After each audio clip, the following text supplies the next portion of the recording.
Hello, welcome to another Dash Daily. Honest conversations about the motion design industry and how to run a studio, or how we try to run a studio. So we're gonna talk a little bit about how do you create a budget for a project. Transitioning from an animator or freelance designer to a studio is a little bit different. When you're a freelancer, you have your rate, whatever it is, a day rate or project rate, whatever it may be. But when you run a studio, you gotta think about all the different things that are involved on a given project. Whereas a freelancer, you might have just been responsible for animation.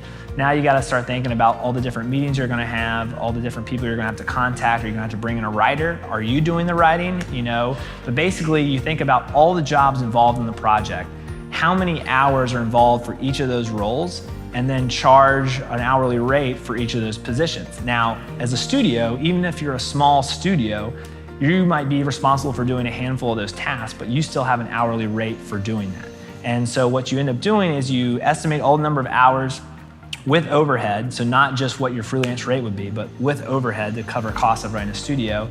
And you basically take up all the hours from the management of the project, for the writing, for the scripting, for the pre-production, for the production, and then post-production. All that comes together and you break out all those roles. So even if you're wearing multiple hats and you're the one doing it, you still need to be charging for those roles. And that's how, as a studio, we get our rates.